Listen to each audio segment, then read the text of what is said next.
Hello, আমি পাপিয়া। এটা আমার ফার্স্ট ইউটিউব ভিডিও। জানো, আমার একটা ছোট্ট ছাদ বাগান আছে, আর সেখানে আছে আমার কিছু পছন্দের ফল ও ফুল গাছ। সেই গাছগুলোর ভিডিওই আমি তোমাদের সাথে শেয়ার করে নেব। তোমরা সবাই আমার পাশে থাকবে তো? প্লিজ তোমরা সবাই আমার পাশে থেকো। আমার খুব পছন্দের ফুল হলো এই রেইন লিলি।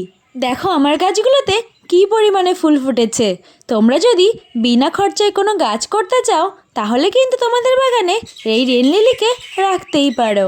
কোনো রকম যত্ন ছাড়াই এত সুন্দর ফুল উপহার দেবে তোমাকে। জানো, এই গাছগুলোর নিচে পেঁয়াজের মতো একটা কন্দ থাকে, আর তাকে বাল্ব বলা হয়। যদি তোমরা একটা মাত্র বাল্ব এনে লাগাও, কয়দিন পর তা থেকে প্রচুর বাল্ব তৈরি হয়ে যাবে। বৃষ্টির জল পেলেই এরা তোমাকে ফুল দিতে শুরু করবে। আমার ভিডিও ভালো লাগলে লাইক ও সাবস্ক্রাইব করে পাশে থেকো।